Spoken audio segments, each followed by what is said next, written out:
đâu ấy? Sang Vạt Đỗ à?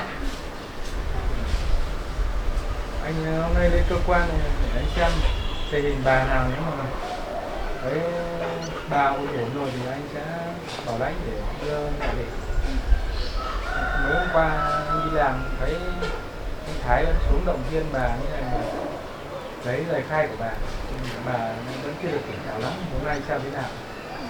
Thôi thì chắc là anh sẽ bảo lãnh cho bà. Thế anh đi làm đấy.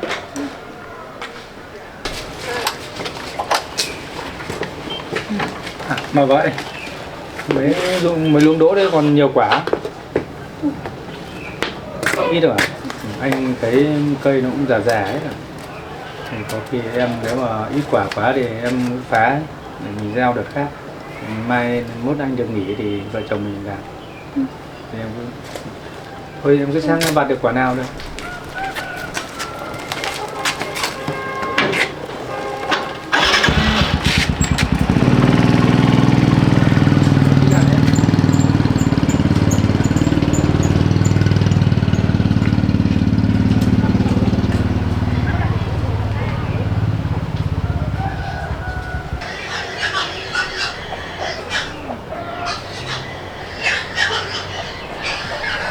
Bà mấy hôm nay ăn bánh này?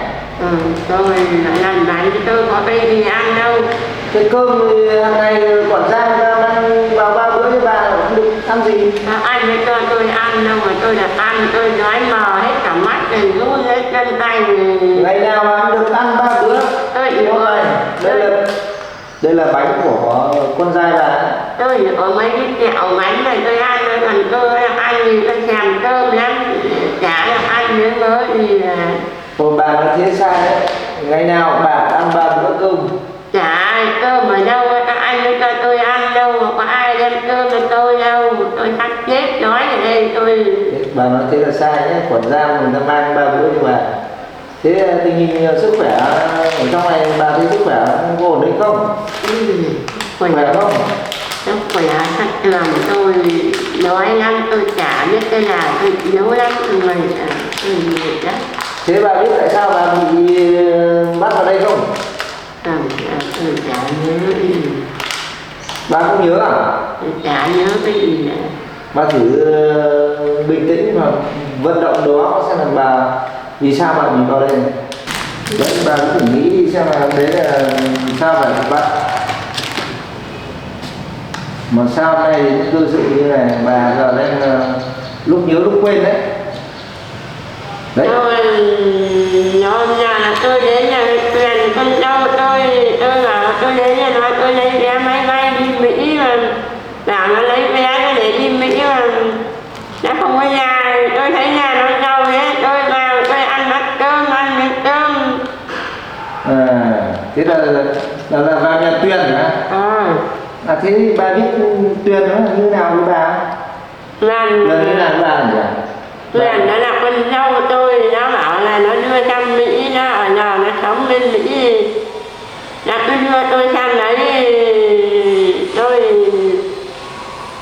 nó chỉ là con dâu tôi, nó bảo là nó lấy vé đưa tôi đi Mỹ, tôi về nó nhà nó giàu lắm. Thế là trong quá khứ Tuyền là mua vé máy bay cho bà. Hứa hẹn bà đưa sang Mỹ à? Nó hứa là nó đưa nó sẽ về nó đón tôi đi sang Mỹ ở không ở bên Việt Nam nữa.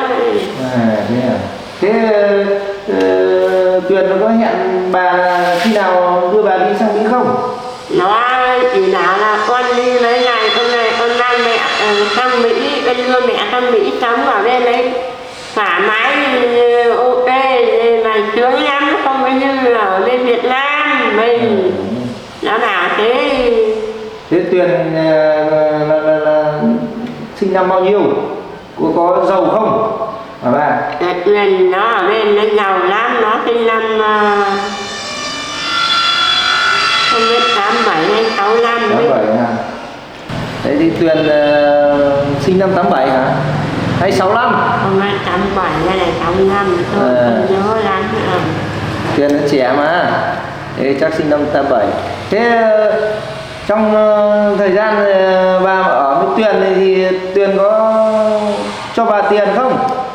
Nó cho tôi có, nó cũng cho tiền, với lại nó mua. Cho tiền hả?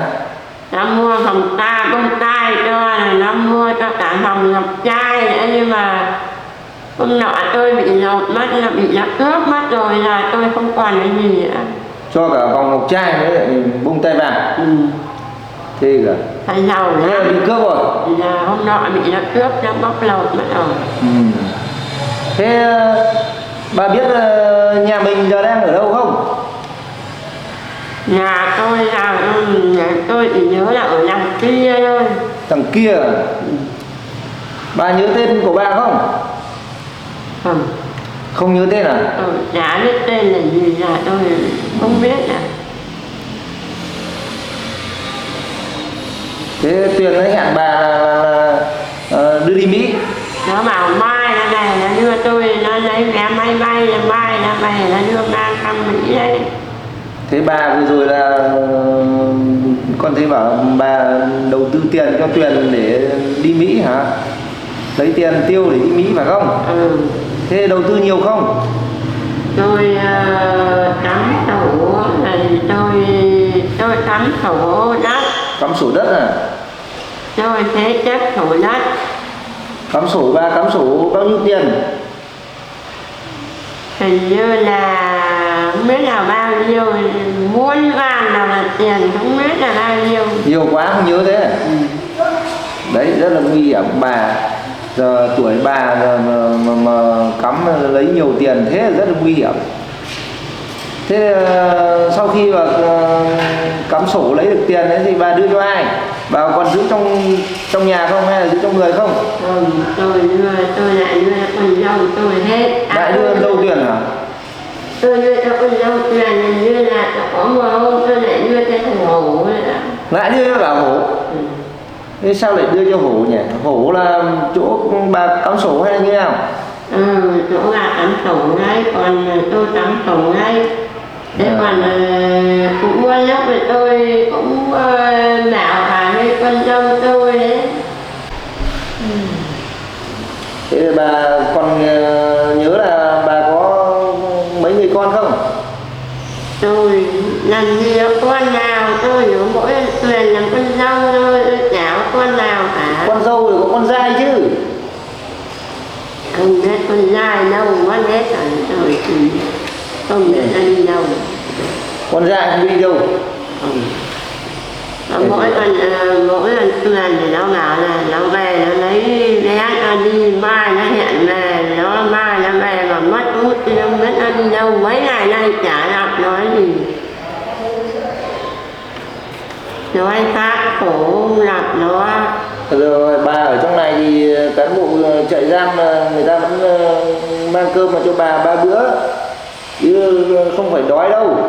Bà lúc tỉnh lúc mơ. Tôi ở đây mà tháng rồi mà tôi chả thấy ai nấu cơm cho tôi gặp cái gì tôi ăn cái đấy, tôi chả được ăn. Đi đâu 1 tháng rồi bà mới được có 2 hôm thôi. Bà mới ở vào đây 2 hôm thôi. Còn trước kia bà cũng vào đây 1 lần rồi là hơn tháng. Thế bà lẫn lộn từ đợt trước rồi. Thôi là thôi bà mệt thì bà nghỉ đi nhá. Bà có anh con trai cùng ngành với con. Bà không nhớ con à? Tôi chả biết ai, tôi chả nhớ ai. Không nhớ ai là nha nữa. Rồi con hỏi xin thông tin bà mà đi thông tin này là được không? Thế nhưng mà bà hiện tại là khả năng bà đang bị hoảng loạn nhưng bà không nhớ gì. Tinh thần giờ bà cũng phải ở đây nhá, chịu khó ăn uống rồi nhá. Xong rồi có anh con trai làm cùng ngành với con ấy thì anh thỉnh thoảng lên thăm. Còn có cả con trai con dâu không phải Tuyền đâu. Tuyền nó là đứa lừa đảo ấy bà. Bọn con đang điều tra cái vấn đề chỗ Tuyền là hiện tại nó đang làm về đầu tư tài chính, nó lừa rất nhiều người. Hiện tại nó bảo là đang bay sang Mỹ nhưng không phải, hiện tại vẫn đang ở bên cửa khẩu Việt Nam, vẫn là bên Việt Nam chứ chưa đi sang nước ngoài. Tôi nhớ mỗi con dâu Tuyền thôi. Vâng, thế được rồi. Thế bà ở đây nghỉ ngơi nhá, tĩnh dưỡng. Xong rồi nhớ lại được cái gì thì khi một con xuống đây thì bà nói chuyện với con nhá. Rồi, cảm ơn bà. Thôi bà nghỉ ngơi đây nhá. Bà bánh ngọt này ăn ít thôi. Thôi bà được ăn bữa đấy, không phải ăn một bữa đâu. Bà không phải không ăn đâu. Đấy, chỉ có nghỉ ngơi, chứ có gì mà nhớ được ra thì con vào đây thì bà cung cấp thông tin cho con nhá. Thôi bà nghỉ ngơi dinh dưỡng nhá, nếu mà có nhớ được ra cái gì con xuống đây thì bà cung cấp thông tin cho con nhá. Anh Lộ tôi ra thôi, tôi không ở đây đâu. Tôi còn lấy mẹ tôi đi Mỹ chứ tôi không ở đây đâu. Hợp tác con nhớ ra bảo con không cho giận bà ra sớm nhá. Về với gia đình. Vậy nhé nhá. Và bánh ngọt ăn ít thôi. Cơm vẫn được ăn ra bữa chứ không phải không được ăn bữa nào đâu. Bánh ngọt ăn ít thôi nhé. Tình cảm ra thôi nhá. Đấy. Bác nội tôi chết ra tôi ra rồi, tôi không ở đây đâu. Được rồi. Bà chỉ có hợp tác với con thì con sẽ đưa bà ra sớm nhá. Đấy, nếu có gì nhớ ra là phải cung cấp thông tin cho con nhá. Con hãy cho bà ra cung cấp thông tin chuẩn xác mai để cho bà ra nhá. Đấy, bà cứ nghỉ ngơi đi nhá.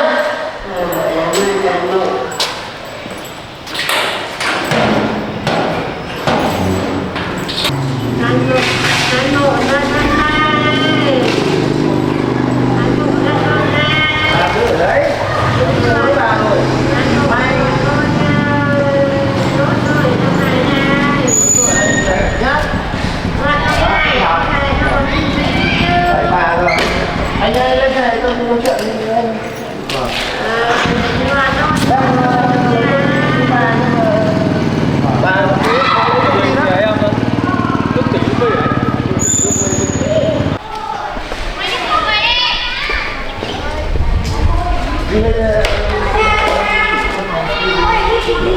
Nếu ngày thì em có chịu ăn không?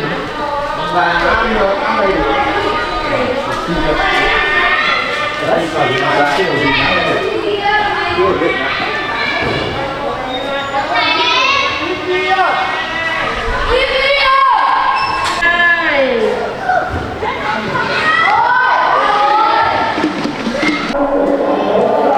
đây mày.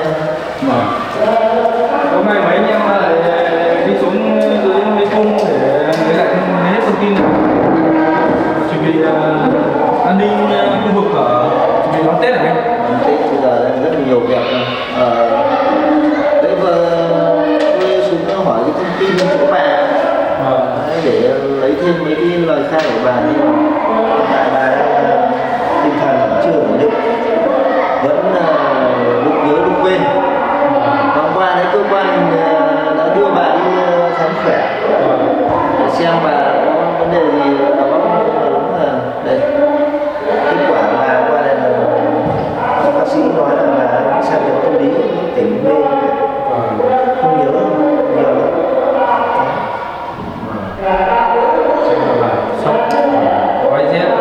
Đây vừa tôi lấy thông tin của bà nói về vấn đề của Tuyền đây. Tuyền đấy bảo là bà cắm cả sổ hơn tỷ đấy, chỗ đấy anh em biết rồi. Trước hôm qua anh chắc là 1 tỷ giờ nhiều tiền quá mất hết tài sản như thế, cho nên Các đối suy nghĩ nhiều suy nghĩ sang chấn tâm lý. Đó là có nói về vấn đề đi Mỹ, chắc là Tuyền hứa hẹn thế nên lúc nào cũng chỉ có cho tôi về để tôi đi lấy vé đi Mỹ thôi. Cho nên là rất là phức tạp này. chiêu trò được có lợi dụng để đưa lòng tin, hứa hẹn là sẽ đưa cho bà đi đây đi đó, chứ là mình đặt quá nhiều lòng mình tin vào bao giờ con lừa thì mất trắng hết, chứ là cú sốc này và không phải sinh dẫn tâm lý. Đấy, trước cái tình hình của bà như thế vừa mới xuống ra hỏi một số thông tin của bà thì báo cáo trên cấp trên rồi, sếp chỉ đạo là 3 anh phải đưa bà vào trên viện tâm thần để điều trị. Thời gian này nếu mà ổn định thì sẽ đưa về điều tra tiếp. Đấy. Thế thì nói để tí nữa em gặp thủ trưởng mà sẽ xin cái bảo lãnh cho bà, để bảo lãnh cho bà về, mà em sẽ đưa về nhà chăm sóc bà, có khi để dành tình cảm cho bà với bà nhớ. Em sợ là bà giờ thế này rồi sức khỏe cũng đầu óc thì không tỉnh táo lắm, thì cho em bảo lãnh bà về nhà trước mắt. Thế thì vợ chồng anh muốn bảo lãnh bà về chứ? Vâng, khi cho em đón bà về để chăm sóc.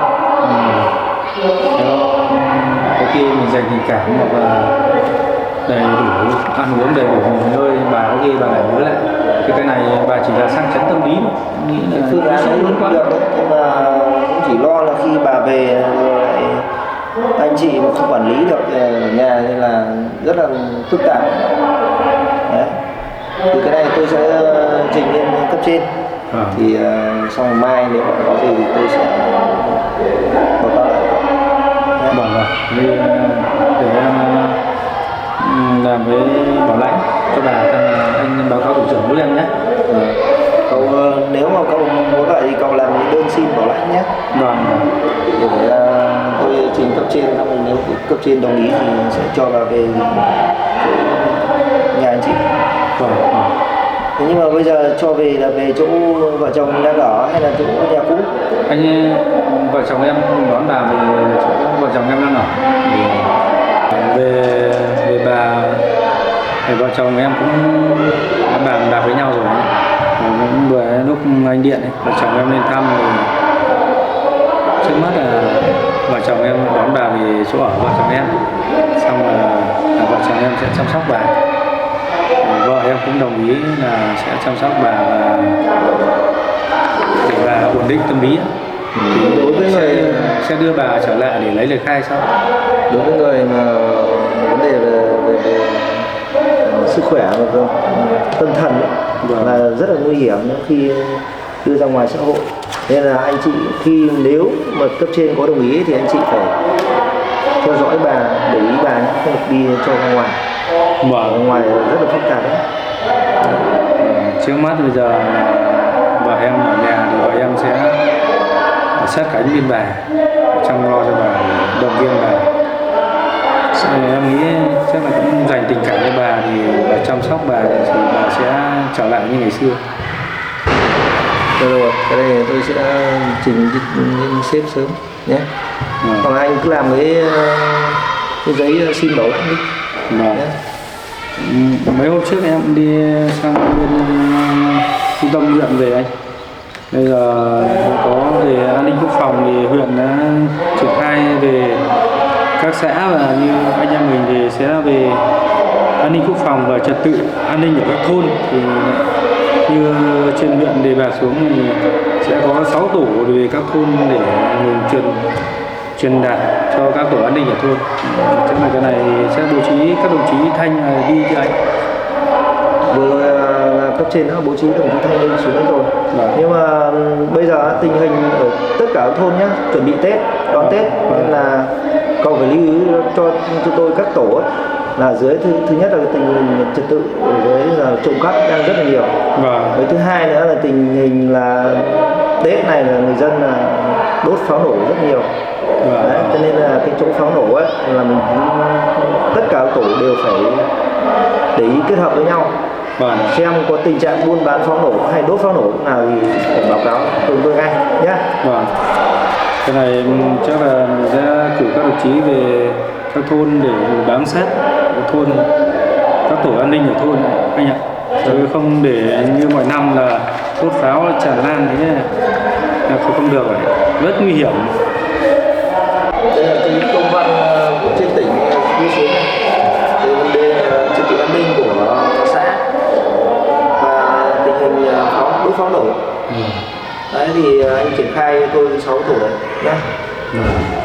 Và đấy bên thông tin thôn bản ở các thôn này đang gọi điện về vấn đề trật tự an ninh Tết Nguyên đán sắp tới, nên là nghiêm túc trong việc văn bản ở trên tỉnh ra xuống. Xong rồi cậu cầm văn bản này xuống tất cả các thôn cho bên thông tin đọc trình bày cho người dân hiểu rõ. Còn trước tình hình của bà thì sau này anh về anh làm cho tôi giấy bảo lãnh. Trình cấp trên, nếu cấp trên đồng ý thì là sẽ cho anh chị đón bà về chăm sóc về đấy sang tình nhé.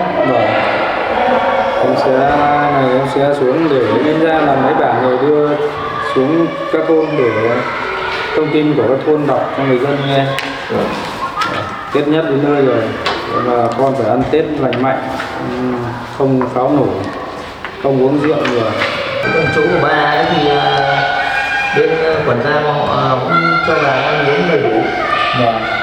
Nên là nếu ai muốn xuống thăm bà thì thăm, không thì gần hết giờ làm anh triển khai cái văn bản xuống các thôn sớm để cho họ thông tin cho dân.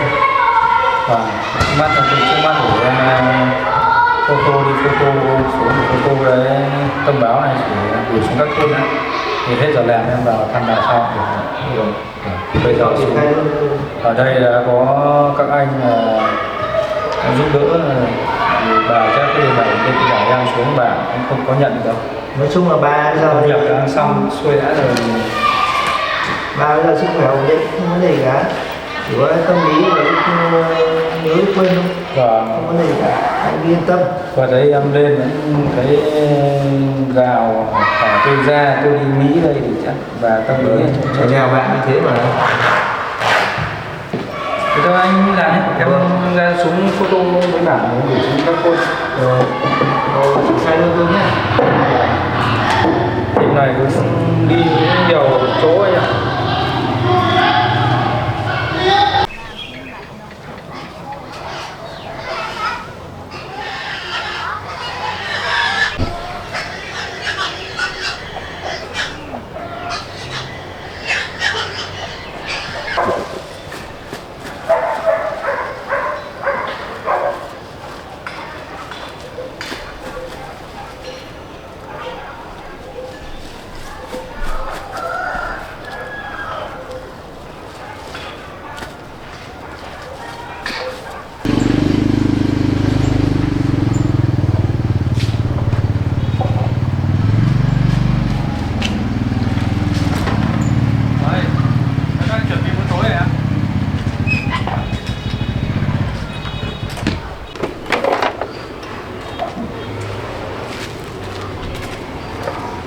Đang nhặt rau.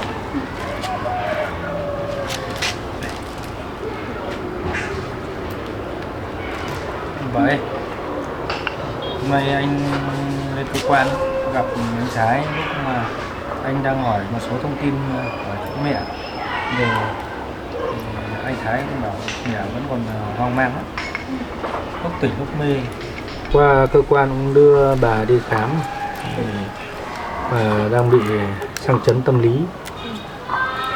Nên là cơ quan đang đề bạt đưa bà đi viện tâm thần để điều trị. Thế là anh em bảo anh cái báo cáo bên trên thủ trưởng là cho mình đề nghị xin được bảo lãnh đưa bà về chăm sóc. Giờ bà ấy đưa đi xin viện tâm thần nghĩ cũng tội. Thì nhưng mà mình phải viết đơn xin được bảo lãnh bà thì cơ quan mới chấp thuận. Thì anh đang tính là mình viết đơn xong là gửi lên này, mai chắc là thủ trưởng phê duyệt thì mình mới đón bà về được. Anh nghĩ là chắc thủ trưởng cũng phê duyệt thôi, tại vì bà giờ cũng thế, nhưng mà mình điều trị bà ở nhà thì cho bà nhanh tỉnh hơn. Nhưng mà đưa bà về nhà thì vợ chồng mình phải quản lý bà, không để bà đi lung tung nữa. Hoặc là bà lại làm những cái điều dại dột nữa. Mình bảo lãnh mẹ về và đưa bà về đây mà bà có làm cái gì hay là em phải bảo anh nhé. Lúc bà giờ tâm lý bà không ổn định, khi bà lại đánh đập em thì ảnh hưởng đến sức khỏe của em, anh lo. Đây,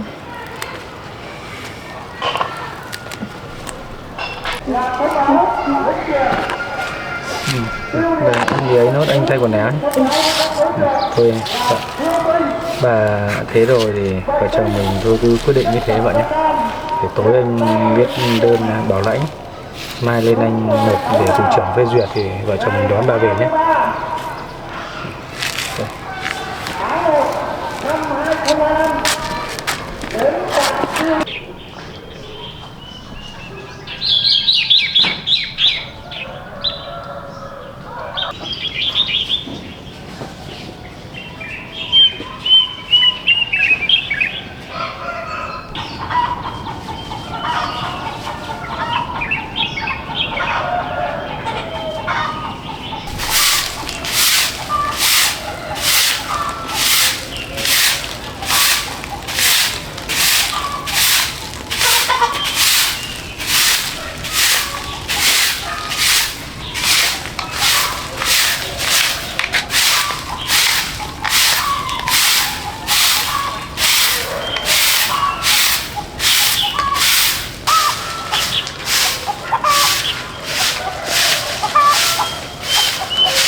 đơn xin được bảo lãnh.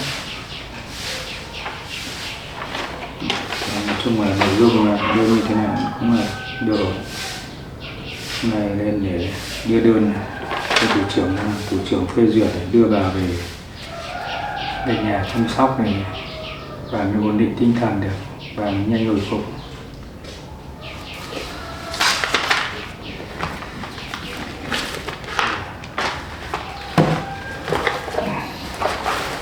Giờ cũng đến giờ làm lên xe thủ trưởng đến chưa nộp đơn luôn để được đưa bà về sớm. Ở đấy bà mấy hôm nay chắc cũng ngủ chắc cũng không ngon, đưa bà về nhà cho bà ổn định chăm sóc bà mau khỏi.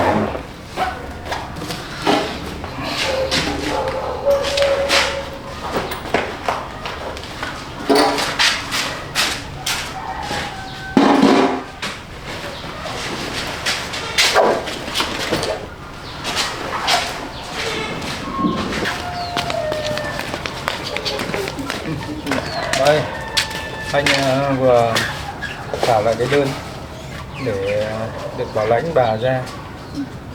Đây, sáng nay anh lên nộp lên để thủ trưởng cơ quan phê duyệt. Nếu mà được thì can giờ làm sẽ đón bà về. Cùng đi.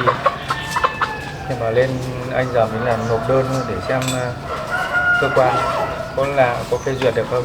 Nếu mà ấy được thì anh mới đón được bà về. Thế em lên đấy là ngồi chờ mất công chứ cứ ở nhà. Thì anh lên anh nếu mà được thì tan giờ làm anh đón bà về.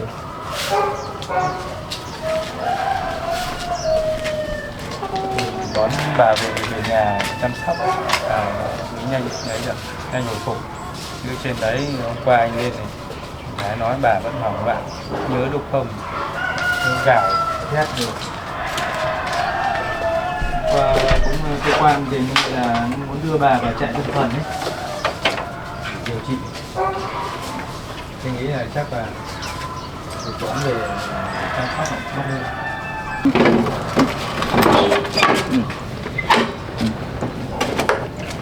Đấy vậy, giống như ngày xưa cậu Tuấn ấy cũng bị mất trí một thời gian. Xong cậu ấy về với gia đình, cậu cũng nhanh hồi phục. Mình thôi cũng hy vọng là đón bà về, mình chăm sóc bà cũng nhanh có tình cảm với cuộc sống gia đình, chắc là bà cũng nhanh hồi phục. Còn anh đi, thôi vợ, anh biết bây giờ đón bà về thì sẽ tạo áp lực, gánh nặng cho em. Ngày xưa bà không hợp, bà thế nọ thế kia với em, giờ về bà lại tâm trí không ổn định, anh rất lo cho em. Nếu mà bà mà vẫn không khỏi, mà vẫn không hồi phục được thì vợ chồng mình lại có biện pháp để cách ly mẹ. Thôi anh đi nhé.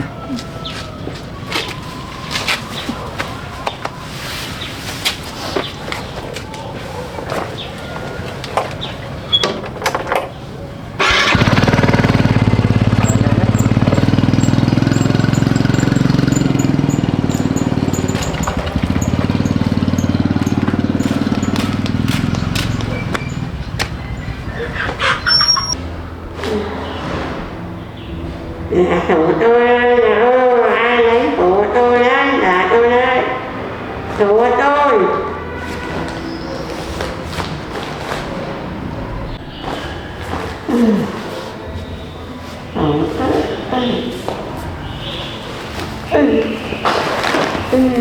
Ai lấy của tôi đừng lo.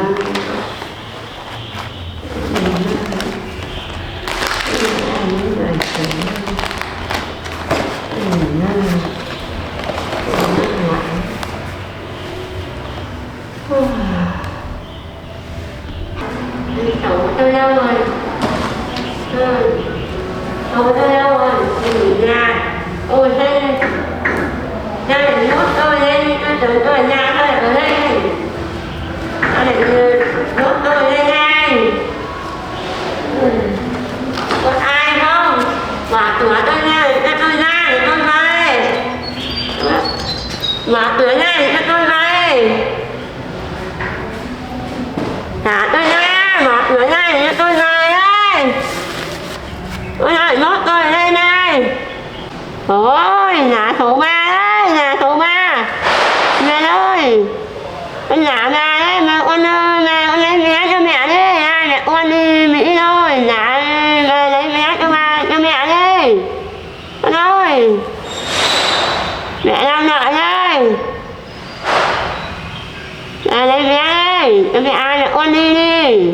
Đi sang Mỹ thôi. Nhà tôi ra, ai mà nuốt tôi đây thế này, ai nuốt tôi đây, thả tôi ra.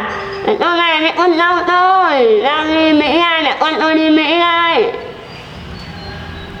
Khổ quá, để nuốt tôi ở đây này, thả tôi ra, mở cho tôi ra đi. Ôi, thả tôi ra, mở quá, thả tôi ra thôi. Ai sao để nuốt tôi lên này.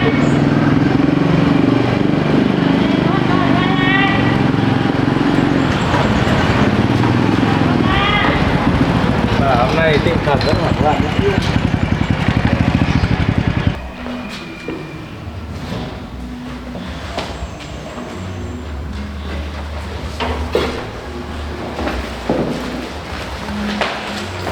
Chào anh Thái. Vâng, chào. Anh nay đi sớm. Nay đang triển khai công tác Tết Nguyên đán. Anh em mình nhường làm rất nhiều việc. Vâng. Anh thủ trưởng cái tên Trưởng đi họp, đã đi họp sự. Thế còn tôi nên anh bảo lên nộp cái đơn xin được bảo lãnh cho bà để xin bà về nhà chăm sóc cho bà nên hồi phục. Ở trên này mà bà cứ hoang mang thế, vừa em đi qua thấy thấy kêu gào lắm, mà tinh thần cũng hoảng loạn chưa ổn định. Nói chung là bà từ hôm qua mấy hôm nay cũng thế mà, nó làm được cái ăn uống được, nghỉ được. Xong rồi này sếp đang họp trên tầng trên, xong rồi tôi mang xuống Bảo anh ký. và anh xem Hôm qua tôi trình bày với sếp rồi. và anh xem đưa Sếp sếp bảo phê duyệt ra đấy. Còn sếp bảo hai cái thông tin ở hai thôn hạ thôn thượng này gửi lên này, thì xin được bổ sung thêm cái an ninh Đây cuối là năm. trình anh em làm việc trong Tết này. Vâng. Vâng. Để tôi xem cái đơn của cậu. Vâng, anh xem đơn em viết thế được chưa? Có gì anh bổ sung giúp em này nhé. Thì tình hình nếu mà bà được về thì cái nhà cậu thì có phòng riêng không? Nhà em có trước nhà để do các cụ xây ngày xưa, nhà cấp 4, vợ chồng em ở ngoài bên trong một gian buồng. Em mà bà em đón bà về thì em sẽ để bà nghỉ ngơi trong thời gian buồng này. Đấy, cơ bản là cửa khóa. cũng phải có phòng riêng, tại vì bà đang tinh thần nó hoảng loạn, với lại tóm lại mất trí nhớ thì bây giờ là mình phải có phòng riêng cho bà. Vâng. Đấy. Cái thứ hai nữa là nếu mà cứ đi lại ra ngoài liên quan đến gia đình hàng xóm xung quanh. Vâng. Đấy. Cái này đơn này thì cũng làm được rồi đấy. Này để tôi lên trình sếp ở trên, đang họp tầng trên xem nào. Sếp phê duyệt được thì tôi sẽ là sếp ký. Yeah. Vâng, anh giúp em ấy. Em đang ấy làm mấy cái tư vấn cho mấy thôn bên dưới. Đợt này là bà con ở xa quê về ăn Tết đông, thì đang muốn là làm cái cư trú tạm vắng, kiểm soát bà con về ăn Tết. Rồi, mong cậu bổ sung mấy cái đấy cho tôi nhé, để tôi lên đặt sếp.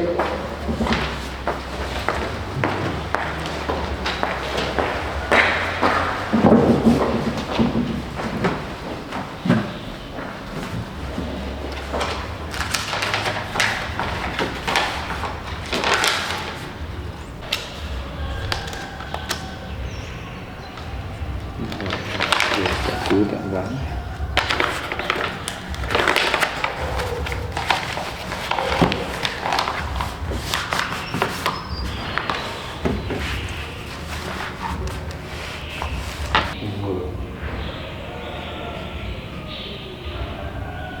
Nơi cư trú có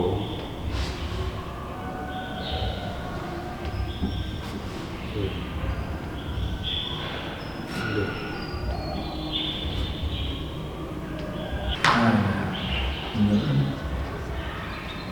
địa phương phải có trách nhiệm. Đây là tôi bảo này. Đấy, sếp vừa đồng ý cái đơn bảo lãnh của cậu đấy. Cái đây cậu cầm đơn xong rồi tí nữa làm xong công việc đây thì xuống đón bà. Vâng. Đấy, sếp dặn dò đưa bà về ấy, thì để quản lý bà sát sao, và không được để cho bà đi đâu thoải mái nhiều đâu, tại vì bà thứ nhất là đang liên quan rất nhiều đến vụ án chúng ta đang điều tra đấy. Vâng. Đấy. Vâng, thế thì cái đơn này anh cứ kẹp vào hồ sơ của chỗ bà đây, cứ kẹp hồ sơ vào chỗ bà, hồ sơ của bà. Thì có gì tí nữa hết giờ làm thì em xin phép đón bà về, rồi là làm nốt cái công việc này để em xuống dưới thôn hạ để xem anh em chủ thôn là trong dưới đấy như thế nào, Để xem tình hình tạm trú tạm vắng của tất cả trường hợp đi làm xa mà đến tạm trú tạm vắng của tất cả thôn. dưới thôn hạ. Đợt này là bà con ở xa quê về ăn Tết đông lắm anh, có cả bà con nước ngoài Việt kiều về ăn Tết. Mình giờ phải làm cái các chú đặng vắng này, bảo trưởng thôn khai báo, không bà con về ăn Tết mất an ninh trật tự không được. Hôm nay mấy hôm nữa là bên cơ quan mình tổ chức tất niên để chuẩn bị nghỉ Tết, thì đợt này khả năng có danh sách của anh trực. Dạ. Thế tôi vừa họp sếp nói cái này. Và năm nay em trực được đấy. Là cơ quan giao nhiệm vụ thì mình phải hoàn thành nhiệm vụ thôi. Ai cũng thế, mỗi anh em lên trực Tết một năm. Năm ngoái có anh đồng chí Thanh và đồng chí Hải nhỉ? Đó, năm ngoái hai đồng chí. Chung năm nay xã mình bổ sung về nhiều đồng chí. Năm nay tinh giảm biên chế, bổ sung nhiều đồng chí về. Thôi đấy, mấy cái thông tin đấy thì cậu xử lý đi. Nếu xong rồi, xong thông tin thì đưa tôi làm nốt cho. Bây giờ cậu xuống đón bà về sớm nhé. Xong rồi chuẩn bị phòng ốc cho bà cho nó cẩn thận, quản lý bà sát sao đây vợ em chồng. Em làm cũng xong rồi, đến có gì này anh gửi cho đồng chí Thanh và đồng chí Hải đang ở dưới các thôn đấy nhé. Rồi Các đồng chí đây sẽ hướng dẫn các trưởng thôn để đón bà con về ăn Tết.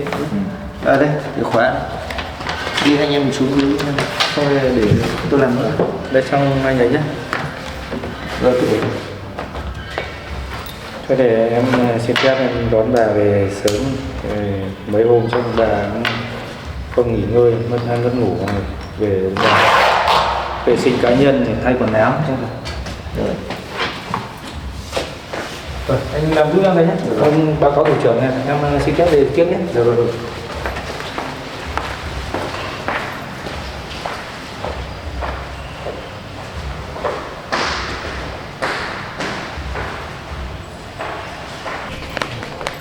Rồi, tình hình Tết năm nay con Tết chứ? Rồi, em vẫn chưa sắm được gì ạ. Rồi, em vẫn đi chợ làm sao? Chắc phải một hai nữa đi sắm nữa. Tôi bà. Đưa bà về trước. Sao bà đi giáo? mở cửa cho con này. Đây, bà. Bà vẫn cứ ngồi Mở cửa cho con này đây. Con này con Mỹ đây. làm phần đi cứu cả em. Bố đây. Nắm nốt con này. Anh thả tôi ra. Anh nhìn nốt tôi trong này. Anh thả tôi ra anh ơi. Anh thả tôi ra. Thả tôi ra. Như này. Đấy, Bà ơi, con trai đấy. ê, mày có nhận thấy con không? Con trai bà đấy. Con trai mẹ đây. Không có con trai đâu. Anh thả tôi ra. Được rồi, hôm nay con sẽ đón mẹ về. Anh thả tôi ra rồi. Được về gia đình ấy, nhưng mà về vẫn là phải có người quản lý đấy. Đây về đây, con trai đây này. Bánh bà đi chưa? Hôm nay còn gì lắm. Tôi Bà chịu ăn. hôm nay bà được về đấy. Về về con trai đang đón. Hôm nay lên con sẽ đi nha. thế tôi được về. Sướng quá. Sướng quá. Anh tôi được về. Tôi chào tôi là Về bây giờ phải ngoan ở yên một chỗ nhá. Không được đi chơi lung tung đi chưa? Đấy, đây là con trai. Mẹ phải nghe dép của con nhá. Đấy, Không được phá quậy nữa đâu. bà về vội phá lại đưa vào đây nhé. Ở đây rốt đến khi nào mà tỉnh táo được không? Không được quậy phá thôi nhá. Mẹ phải nhớ lời nhá. Hứa đi. Nghe lời nhá. Hứa đi. Hứa. tôi không biết nói nào. Tôi chỉ biết nói cảm ơn các anh thôi. Tôi chỉ biết nói nào nữa. Được rồi. Thôi đi về đấy mẹ. Nào đi về nhà. Đấy, đi về lên con trai kìa. Đấy.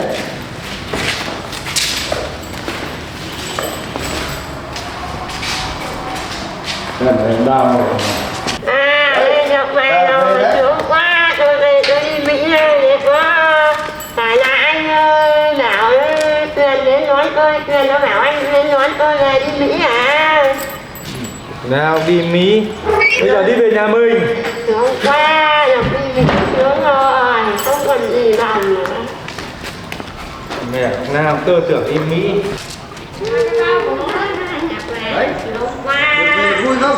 Lúc qua để này đi Mỹ thôi. Nếu anh đã nào kia đến nhà tổ tôi chưa? Ủa hả? Thế tí về nhà xong anh Thảo anh hỏi nếu mà Tuyền nó cầm sổ cầm tiền thì bảo anh Thảo nhá. Dạ tôi sổ, dạ tôi tiền chưa? Mẹ nhớ đưa sổ mới đưa tiền đấy Tuyền à? Ừ. Thế mẹ nhớ đưa bao tiền không? Tiền đưa tỷ mốt. Mốt à?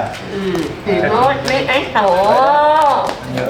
Nó đi Mỹ rồi. Thôi là được rồi, thế đây con đưa mẹ về đi Mỹ nhá. Ừ. Về Nhớ là bánh này. đây anh Thảo nhá. Bà về này thì như lời sếp dặn đấy, quản lý bà chắc sao nhé, không được để bà đi lung tung được. Có gì thì báo báo mấy em trên cơ quan để anh em biết.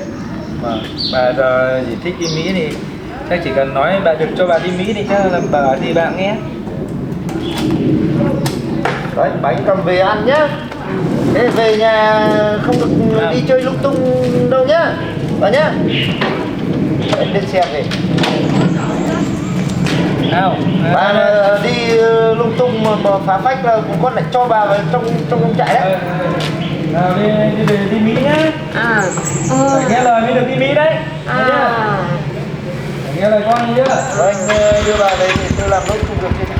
Rồi anh gửi em mấy cái báo cáo thì tốt đi. Chào bà nhá.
Về đến nhà đây à?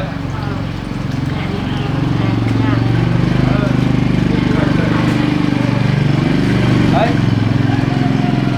Đây, nhà này vợ chồng con mua nhà này rồi. Đây, có phải nhà ta đâu, đây không phải là nhà ta đâu. Tuyền à? Cái này đón. Tuyền Đây à? không phải Tuyền. Này. Đây là vợ con đấy.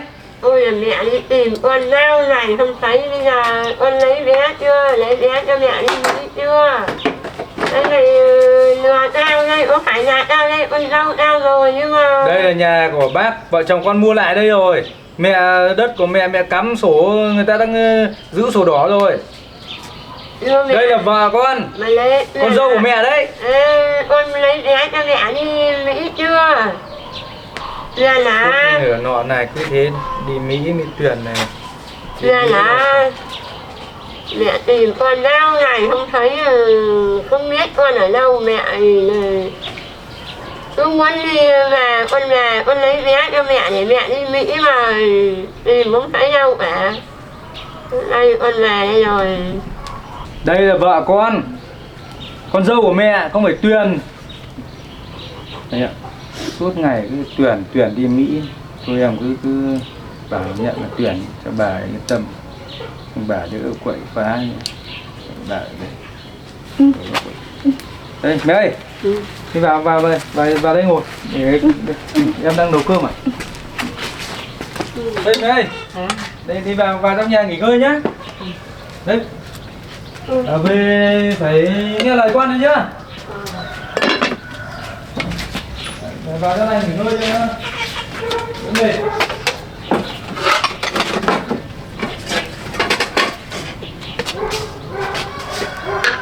Đấy, mẹ cứ ngồi đây nghỉ ngơi nhá.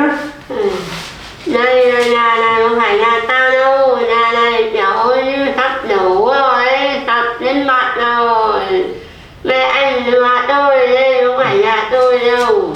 Đây là nhà con mới mua lại của nhà bác, các cụ ngày xưa để lại cho đấy. Không phải nhà đâu. Áo ai cho ai sao mà mấy ngày bẩn lên nay. Nhặt được ở đâu tham. Nhà tầm đẹp không mà, không phải nhà này đâu. Thôi mẹ nghỉ ngơi đây nhá. Không được đi lung tung mà đập phá đâu. Để con xuống xem vợ con nấu ăn thế nào, xong rồi ăn nghỉ ngơi xong rồi tắm rửa vợ con lấy quần áo cho mặc nhá. Nhớ đấy. Mẹ mà quậy phá con lại cho mẹ vào chạy đấy. Áo này bẩn này. Chính thế. Ôi làm lẹm ấm ra cảnh may này. Là con dâu Tuyền à. Sáng cái lẹm làm là ấm thế, êm thế. Đúng thật, con dâu Tuyền đúng là con dâu Tuyền đấy. Lật rồi.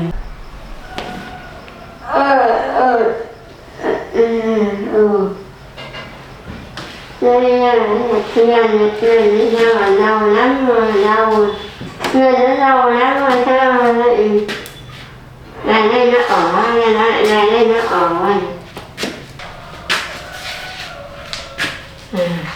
Cái này nó bị giống nhà mình, bị giống như nhà mình.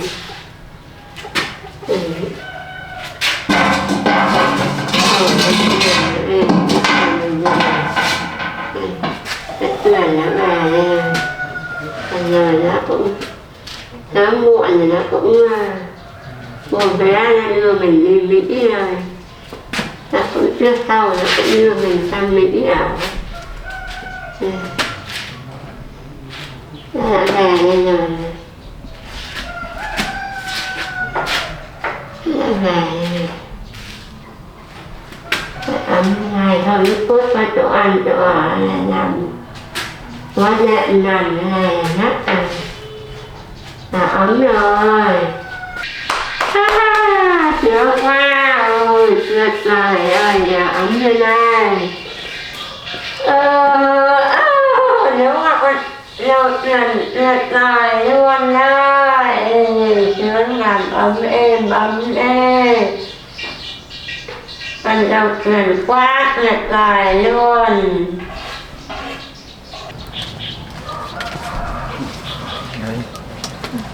Vậy áo này không biết ai cho ai là nhặt được ở đâu, bẩn hết rồi, bẩn nhé. Tí chốc mà đem bảo mẹ đi tắm thay cho mẹ lấy bộ quần áo.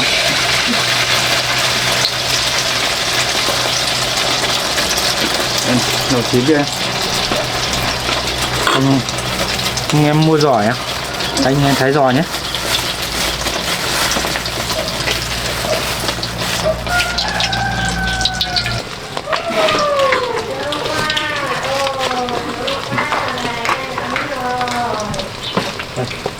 Đấy, lúc lấy lên cơ quan đã như thế suốt đấy kêu gào. May hôm nay thủ trưởng đi họp anh Thái lại cầm đơn lên để thủ trưởng ký cho anh này, tạo điều kiện cho mình đón mẹ về sớm.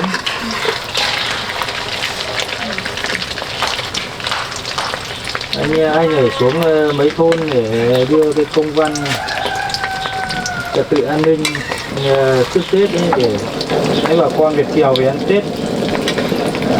Đợt này các thôn là bà con về ăn Tết đông nên là mình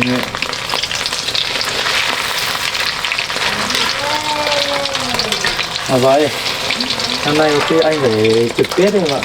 Đấy, anh Thái mà đợt này có khi anh phải trực Tết. Cũng năm ngoái chị Thanh và đồng chí Hải trực rồi, năm nay tức là anh phải trực.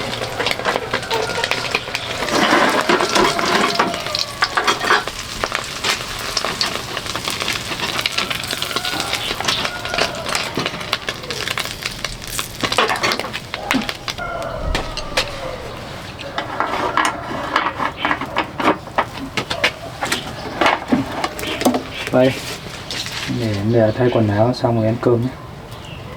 Để thay quần áo đàng hoàng sạch sẽ ăn cơm. Rồi mới đón mẹ về. Mấy hôm nay chắc ở trong nhà tắm giam đấy chắc là chưa tắm giặt gì.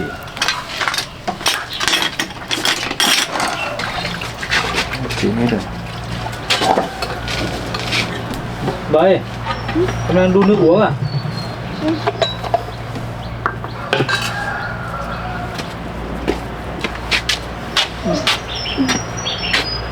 Đun nước tắm gội đầu cho mẹ nhỉ? Mà mình nấu chín rồi hay là bảo mẹ ra rửa chân tay ra mà ăn cơm luôn cho mẹ đỡ đói.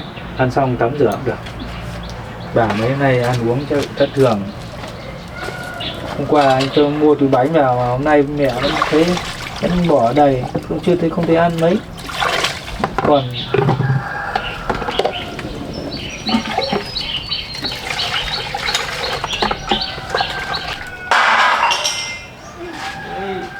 mẹ lại lục loại cái gì à? Hay là đói lại lục loại gì sao? Cứ để anh lên bảo mẹ ra ăn cơm đi. Rửa trên tay ăn cơm. Mẹ ơi! Lại làm gì đấy? Ôi giời! Vỡ khóc rồi! Bảo là nằm im rồi im lại lục loại đây. Đi ra rửa chân tay ăn cơm. Yên khủng.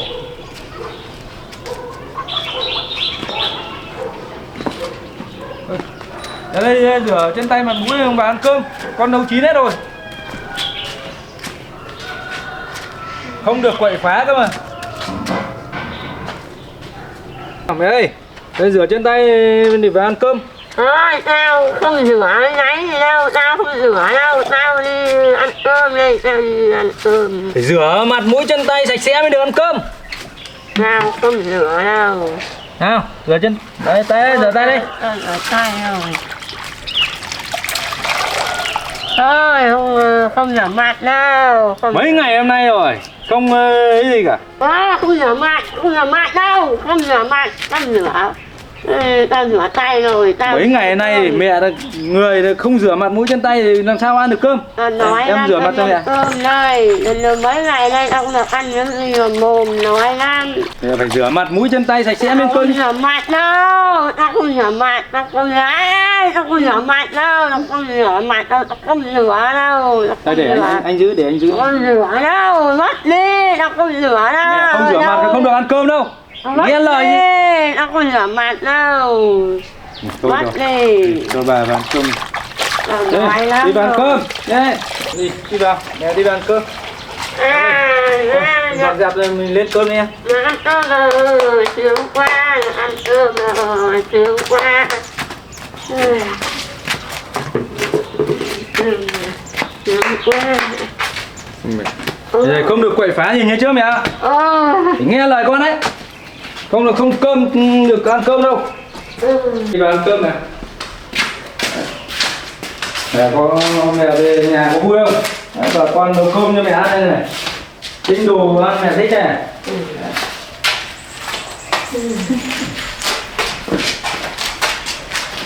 Đây, con mèo ở đây.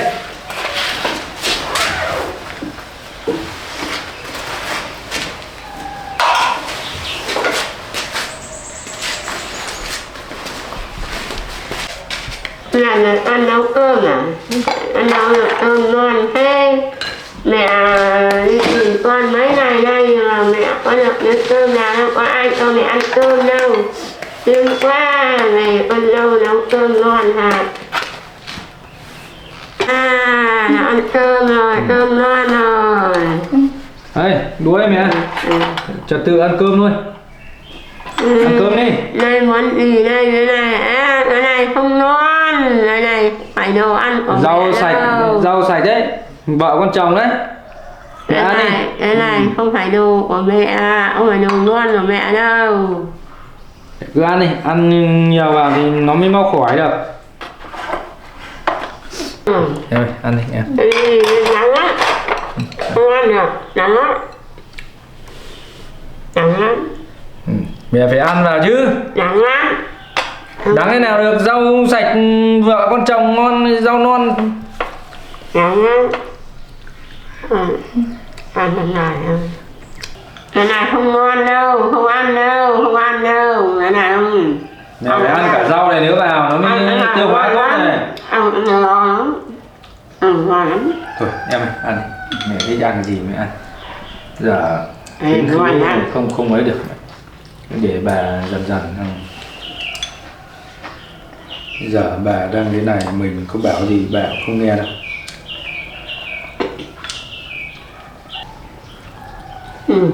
Ngon lắm, ngon lắm, ngon. Đấy, Ngon lắm. mẹ thấy ngon thì ăn nhiều vào cho mau khỏe nhé. Ngon lắm.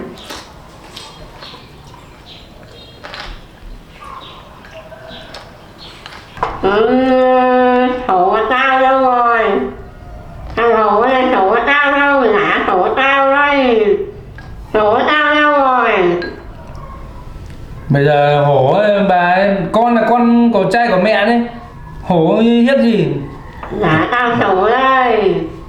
Bây giờ mẹ cứ ăn cơm đi, tỉnh táo xong thì con đưa mẹ đi lấy sổ.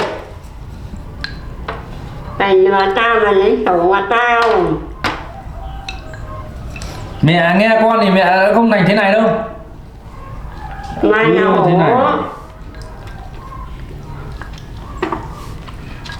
Này, bà ăn đi, ăn nhiều mới mau khỏi được. Rồi mai kia con đưa mẹ lên bác sĩ khám xem thế nào. Tao không đi bác sĩ đâu, tao không đi bác sĩ.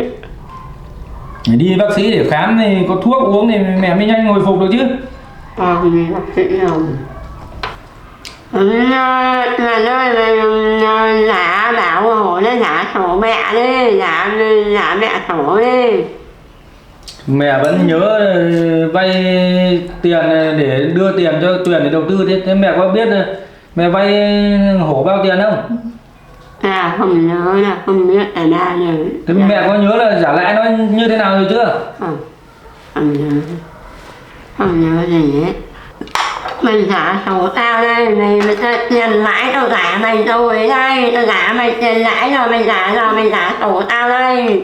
Mày tao giả mày hết tiền lãi rồi còn đâu, mình giả tao đây. Thế mẹ nhớ mẹ trả nó bao nhiêu tiền lãi hàng tháng? Tao nhớ là tao giả hết tiền rồi, mày đem sổ giả tao nhớ đây. Nhớ bây giờ nhớ xem là nhớ giả tiền lãi hổ như thế nào? Giả bao nhiêu rồi? Không nhớ rồi, không nhớ giả. Cứ nhà giả mày rồi mày đem sổ mày giả tao, mày còn lừa tao đến bao giờ? Mẹ đã giả sổ đâu, giả tiền đâu mà đòi. Đem Nó xuống đây nó đòi tận nhà đây, nó tìm nhà đây, nó đòi tiền đây này. Thôi cơm mẹ ăn cơm đi. Giờ không nhớ cái gì lung ta lung tung. Khỏe lên này rồi nhớ cái gì thì bảo con, để con còn tính. Giả mày hết rồi đây, giả hết lại hết gốc rồi đây. Dạ, cứ thế này không mệt lắm em. Thôi, ăn cơm để hôm nào đưa bà lên bác sĩ khám này, thuốc thang này. tinh thần ổn định mới biết được. Giờ cứ thế này chẳng biết thế nào nữa. Đấy, mẹ ăn đi, ăn chịu khó ăn nào. Mai đưa đi bệnh viện để khám xem này. Bác sĩ khám xem mẹ tình hình thế nào, thuốc thang mà mau khỏi. Đi bác sĩ tao không ăn đâu, tao không đi bác sĩ đâu. Tao không đi bác sĩ đâu. Không đi bác sĩ thì mẹ phải ăn vào chứ. Mau chóng hồi phục thì có thế nào thì còn phải lên cơ quan để lấy lời khai nữa. Trần ơi, mẹ ơi, tao không đi bác sĩ đâu, đưa mẹ đi Mỹ đâu, tao không đi bác sĩ đâu. Mẹ phải nghe lời con, ăn cơm đi. Tại hổ không nghe nó, tại nó đi bác. Hổ nào ở đây? Đi Mỹ rồi. Mẹ không nghe con đưa mẹ vào viện tâm thần đấy. Đi Mỹ rồi, đi Mỹ rồi. Giờ đây con đưa mẹ đi Mỹ lấy vé máy bay cho mẹ đi Mỹ rồi. Đưa mẹ đi Mỹ. Ăn đi, chịu khó ăn vào. Thôi anh em ạ, vợ chồng mình ăn đi, ăn dọn dẹp rồi cho mẹ nghỉ ngơi, chiều mẹ tắm rửa sau vậy. Mà trên cơ quan anh vẫn trẻ rồi, thủ trưởng nói rồi. Mình bảo lãnh bà về là phải trông coi bà, không để bà đi quậy phá, rồi lại đi đâu lại phải báo mất tích, rồi phải cơ quan lại tìm. Thì anh tính của mình là có gian buồng em kia để đưa mẹ vào ngủ nghỉ trong đấy. Mẹ mà quậy phá mình cho đưa vào đấy đóng cửa. Thì xong rồi vợ chồng mình ăn xong rồi nghỉ ngơi dọn dẹp để tí đưa bà vào trong đấy nghỉ ngơi. Mỏi quá. Tao nói đâu, tao đi bác sĩ đâu. Tao đi Mỹ rồi. Lấy vé cho mẹ đi Mỹ rồi.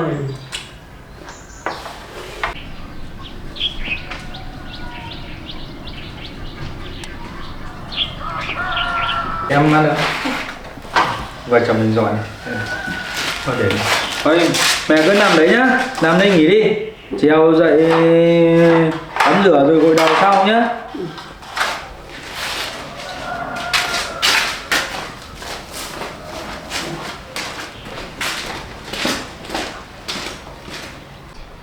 Làm ra như nó đã mỏi, đã mệt. Mình nấu chuyện này nấu cơm ngon thế. Ăn ngon thật là ngon đi, làm này ngủ rất. Để xem này chiều cái tiền nó lấy vé cho này. Thì xem bên Mỹ xem này. Xem bên đấy xem là cái nào, xem bên đấy ở luôn lên này.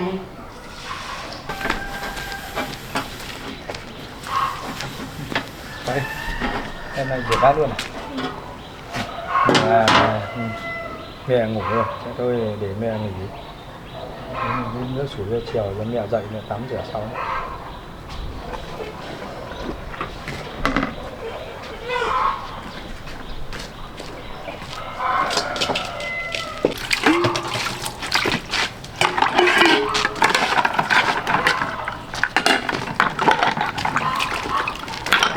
Múc vào đây.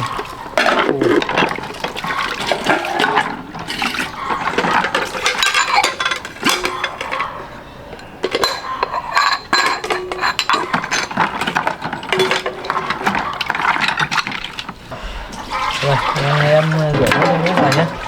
Bây giờ em chất nước cái bếp cho nó sủi hẳn đi. Chiều mẹ dậy tắm rửa vệ sinh cho mẹ.